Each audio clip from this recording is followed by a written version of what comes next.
It is my pleasure to introduce our speaker this evening, Daniel Sokatch, who has served as the CEO of the New Israel Fund since 2009. During the past decade of extraordinary challenges, the New Israel Fund has risen to new heights as the great defender of justice, democracy, and equality in Israel. NIF is the largest non-governmental organization working for democracy and equality for all Israelis. Before joining NIF, Daniel served as the executive director of the Jewish Community Federation of San Francisco, the Peninsula, Marin, and Sonoma counties. Prior to his tenure at the Federation, he was the founding executive director of the Progressive Jewish Alliance, now known as Bend the Arc. In recognition of his leadership, Daniel has been named 4 times to the Forward newspaper's Forward 50, an annual list of the 50 leading Jewish decision makers and opinion shapers. He has contributed articles to leading newspapers and magazines, including the New York Times, Washington Post, The Forward, and Haaretz, and is the author of the book, Can We Talk About Israel? A guide for the curious, confused, and conflicted. Daniel holds an MA from the Fletcher School at Tufts University, a JD from Boston College Law School, and a BA from Brandeis University. He's married, father to 2 daughters, and lives in San Francisco. And I will just add that I had the privilege of working for and with Daniel at the Progressive Jewish Alliance as an intern back when I was in social work school. And I say privilege because I still feel so fortunate to have been able to spend a year getting to sit with Daniel one-on-one regularly throughout that year. A chance to gain insight into his vision, his wisdom, his passion for justice, his sense of humor, his warmth, and his menschlichkeit. I have a vivid memory from probably around early 2006. It was following the Hitnadkut, the disengagement from Gaza. And it was during the elections that were happening in Gaza just a few short months after that. And I just have this very vivid memory of Daniel shouting out to the entire office regular updates throughout the day or 2 days as election results in Gaza started coming in. And then a similar experience a few months later in March of that year around the Israeli elections for Knesset. And this was at an organization whose primary focus was not Israel. It's just a small indication of Daniel's true passion for Israel. So, Daniel, it's a pleasure to welcome you here. There you are, excellent. Let's dive into your work at New Israel Fund, and in particular, your new book, Can We Talk About Israel? It's just such an honor to welcome you here to Beth Am. Thank you so much, Rabbi. It's an honor to be with you, and I'm so glad that you saved my most important credential, which was working with you for the end. And those elections didn't turn out so well, did they? Not. Those ones in Gaza that we were waiting to see what would happen, but that's life. Yeah, there was a lot of optimism early in the day, and it got darker as the day went on, I remember. So I want to ask you, there are a lot of books about Israel or about the Israeli-Palestinian conflict on the shelves these days. I'm curious to just hear from you. What was your sense of the need for this book, both in terms of your approach and also the timing? Well, of course, there are so many books about Israel, and one could be forgiven for asking, why do we need another? And for me, there were really 2, I guess, related reasons. First, it's especially appropriate and powerful to talk about this tonight with you, because over the course of my career, the 20 or so years I've been working on these issues, and in one way or another, we've seen that discourse get more and more vituperative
Zionist. I had no interest in trying to get involved in the Israel wars, as I sometimes think of them, when it comes to the discourse out there.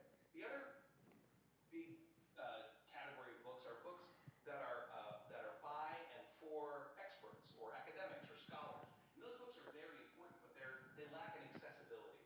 And I wanted to write something that was even-handed and balanced, and as I said, compassionate, and also accessible. And I felt that the books that served me best as a younger person and helped me navigate these issues, books like Thomas Friedman's From Beirut to Jerusalem, David Grossman's book The Yellow Wind, where he interviewed Palestinians on the eve of the first Intifada, and then later this great Israeli novelist and nonfiction writer went and spoke with Arab citizens of Israel and gave an insight into their lives. And most of all, the book In the Land of Israel by the late great Amos Oz, the novelist and essay writer and peace activist, who wrote this book in 1982, which really sort of provided a literary landmap that was fairly prophetic and an introduction to Israel. And I hoped, in my modest way, I could contribute to the debate in that way. Wonderful. So as someone who I know is regularly in conversations with folks from across across the spectrum of Israeli society, through your work, and I'm sure through your travels for this book as well, I'm wondering, given what's been going on over the last 10 days or so, wondering if you can just share some of your own thoughts and reflections, or perhaps a bit about what you're hearing from Israel these days about this latest wave of terror attacks. Well, people, of course, in Israel, our New Israel Fund's grantees, my friends in politics and in the activist world are very, very concerned and upset and deeply worried about the future. Many of us here tonight will remember that it was just over a year ago, in May of 2021, when there was an outbreak of violence between Israel and Hamas in Gaza. And the sort of before that, the situation and tensions rose and were exacerbated over issues having to do with evictions of Palestinians in East Jerusalem by that were being pursued not only by the Israeli government but also by organizations representing Israeli settlers. So these protests and demonstrations and lawsuits that had been working their way up, by the way, for a decade or so through the Israeli court system, and we were on the eve of a high court decision when tensions kind of reached their height, and they reached their height. So in Jerusalem, always a tinderbox, there was a big conflict about fundamental issues that represent for both sides the nature of this conflict. Then this happened. It coincided with Ramadan, the Muslim holy month, and Israeli holidays like Independence Day and Jerusalem Day. So that, as you will remember, ultimately was the pretext or the excuse for Hamas to start firing rockets at Israel. Israel responded, as it always does, with overwhelming force. But then something even more upsetting and unnerving to many Israelis happened. For the first time in decades, those tensions and that violence spilled over into the streets of Israel's mixed cities and neighborhoods, places where Arabs and Jews, citizens of Israel, coexist. And it had been decades since we'd seen those kinds of tensions. And when you speak with members of the ruling coalition and folks in politics now, you will hear folks say that in May, they really felt like they looked over the edge of the abyss. And they saw an alternate future for Israel that would not hold, right? Israel going the way of Bosnia or Beirut or Belfast before the peace accords. And I think that when Prime Minister Bennett, no man of the left or the center, but a real right-wing politician, when he came to the United States on his first official visit, and he said, "Look, we began as a coalition of people who agreed on one thing: left, right, center, and Arab parties that wanted Benjamin Netanyahu gone for all kinds of reasons, but they were completely aligned on that, and they also wanted to pass a budget." But after the events of May, there was a shared understanding that the fundamental underpinnings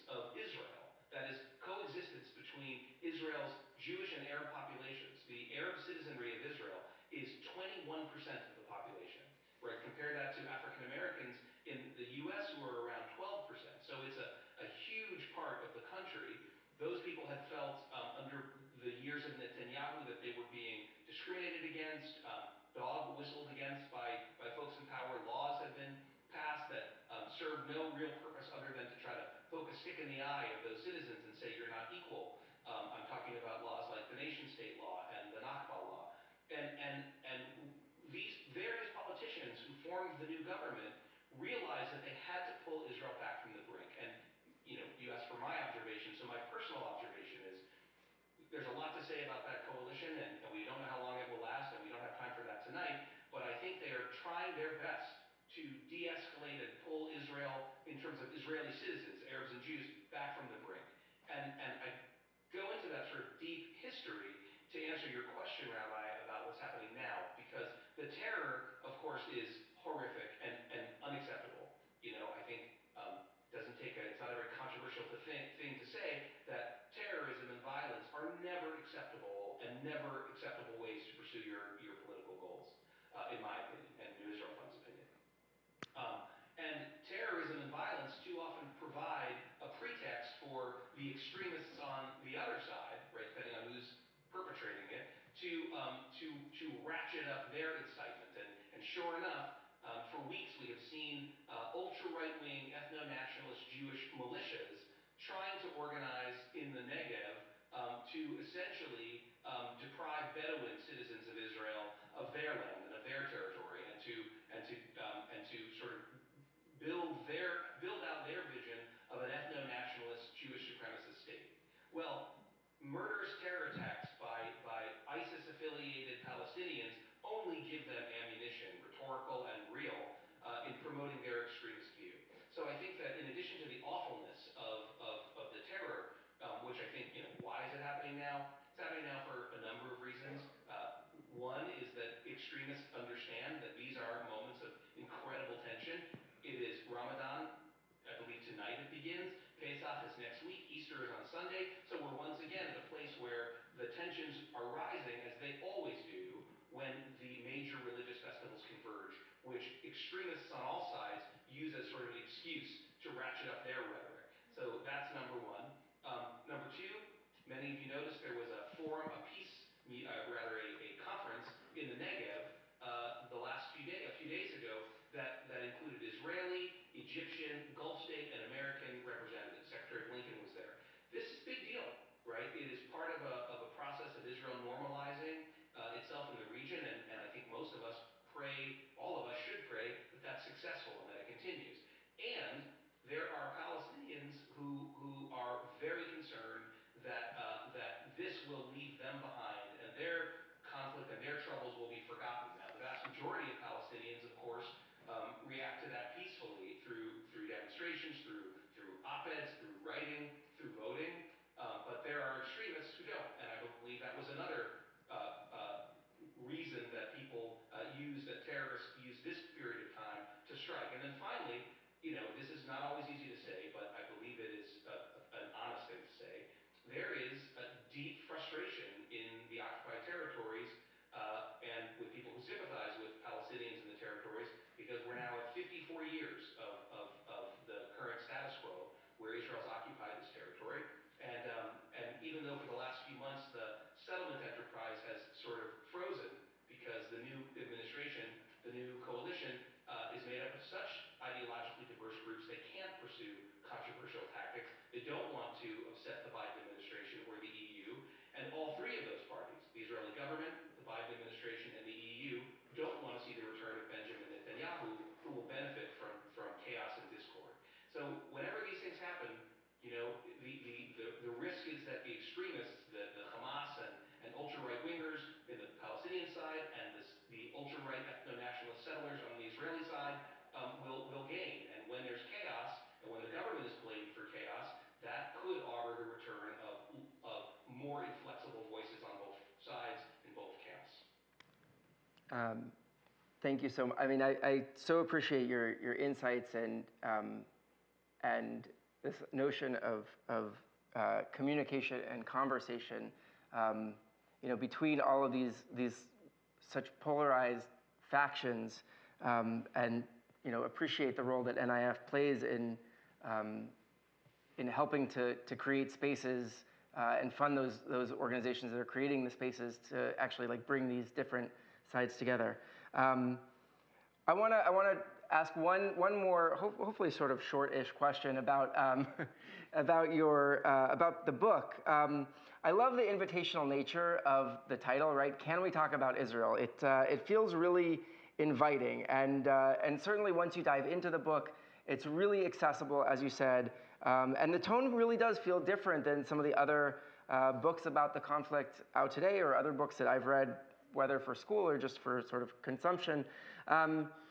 You open your book in the third paragraph, right? Israel. I mean, is there any other topic on which so many intelligent, educated, and sophisticated people express such strongly and passionately held convictions, but about which they actually know so little? The problem is, I told you he's funny. The problem is compounded because these people on all sides of the issue think they know what they're talking about. They sincerely believe what they think to be true. So I'm curious to hear from you. Why do you think it's so hard to change hearts and minds about Israel? First of all, I'm glad you said that because you're asking questions that make it hard for me to be funny. These are serious questions, so I'm glad you read that passage. Look, I think that Israel is, if not, I'm sure it's not the only, and we can come up with a few other examples, but it's an issue that is so emotional for so many people because of what they learned from their parents and their grandparents, and at shul or church or mosque, and what they read and what news they consume and what messaging they hear, and whether they watch Fox or MSNBC or CNN, whether they read Haaretz or the Jerusalem Post or the Times of Israel or Al Jazeera. So there are so many factors that contribute to these powerfully held emotions about Israel. And the reason I believe that these emotions are so powerful is that, look, we understand it as Jewish community members, right? Because in many ways, right, Israel, this is in my opinion, is as difficult and challenging and troubling as it can be to wrestle with this. It's like the great miracle of modern Jewish history. At a moment when Jews when there was an effort to kill us all, right? That came right before finally the realization of this dream that there could be a place where Jews could just be free to live and to express their own self-determination. And so, for many of us, criticism of Israel, even legitimate, reasonable, and in my opinion, accurate criticism of Israel, let alone the stuff that is not reasonable, legitimate, or accurate, is often felt as an attack. And we get very defensive because of our recent history of horrific trauma. And that's not even mentioning sort of the religious aspects for so many of us, and the fact that we're at Pesach when we're going to say next year in Jerusalem. So for us, it's deeply emotional, and anything that's perceived by people as being an attack or criticism of Israel is sometimes seen as anti-Semitic and illegitimate. And that's complicated by the fact that some of Israel's defenders and sometimes official Israel likes to characterize any criticism of Israel, even legitimate criticism, as anti-Semitic or illegitimate. And that's just the Jews, right? Then you have one of the most interesting groups that I researched and spoke with when writing the book, Evangelical Dispensationalist Christians, who for them, Israel and we, the Jewish people, are part of their theology. We're part of a pretty shocking for many of us, end times apocalyptic theological resolution of history. And so they feel very emotionally about it. And I think we all understand why Palestinians and their sympathizers feel emotionally. So we have these deep emotional reasons why we're connected to this place. We don't always act rationally. And then finally, Israel reminds me sometimes of the parable of the blind men and the elephant, right? Stumbling through the jungle, they come across an elephant, and each one reaches out and touches a part of the elephant, and they're certain that what they've encountered, that's the whole story. So one says an elephant is like a tree trunk-like creature with toenails, and one says no, it's a long, sinuous trunk-like creature, and one says it's a floppy ear-like creature. You get the idea. And here's the thing, they're not actually wrong, right? The elephant is the thing they've encountered, that they're sure because they see it and feel it must be the elephant. It's just that they don't realize there's more to the elephant. It's bigger than just the piece they're encountering. And that metaphor works well for me when it comes to Israel, and I think it's part of why it's so hard to talk about it, because we just see a part of the elephant that we're encountering, and it's really difficult to pull back and see the larger creature, and that's part of what I try to do in the book. Well, Daniel, listen, I just want to thank you again for being with us tonight. for writing this really incredible book, which I've already found to be just such a valuable tool for teaching our teens here at Beth Am about the complexities and the nuances and the many and varied stories and narratives at play in Israel and throughout Israel's history. I hope that you tell Dana thank you for letting us borrow you tonight. I hope you enjoy Shabbat dinner with Dana and the girls. And I also want to just take a moment to point out Orly Bine, who's here with us tonight, also from the NIF. She's the Senior Director of our San Francisco region of New Israel Fund, who also grew up here at Beth Am and celebrated her bat mitzvah up here, I think. Orly is really a wonderful resource for those listening tonight who would like to learn more about how to connect with the New Israel Fund and get involved in the amazing work that they do. Orly, thanks for being here. I know you're going to stick around for a little bit after services if people have questions about NIF or anything that Daniel said are going to get punted to you. So hopefully, Daniel, thank you again for being with us. Wishing you a Shabbat Shalom. Good to see you again. Take care. Thank you, Pete, and Shabbat Shalom to everybody. Thank you so much for having me. Shabbat Shalom. We will continue our service now with Aleinu L'Shabeach on page 282 or 586. Please rise.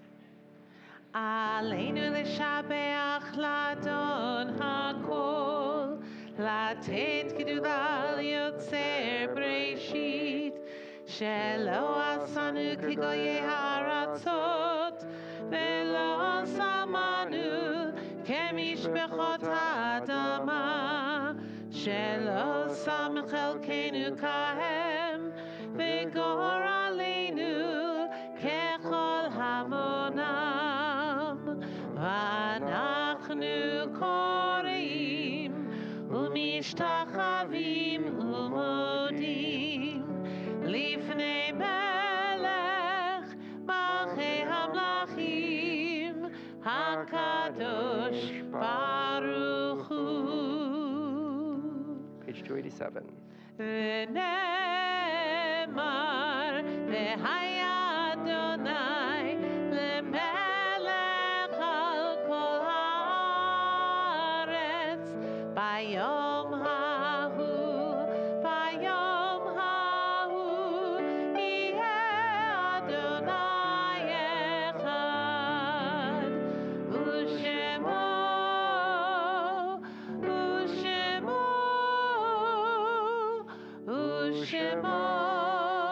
echad.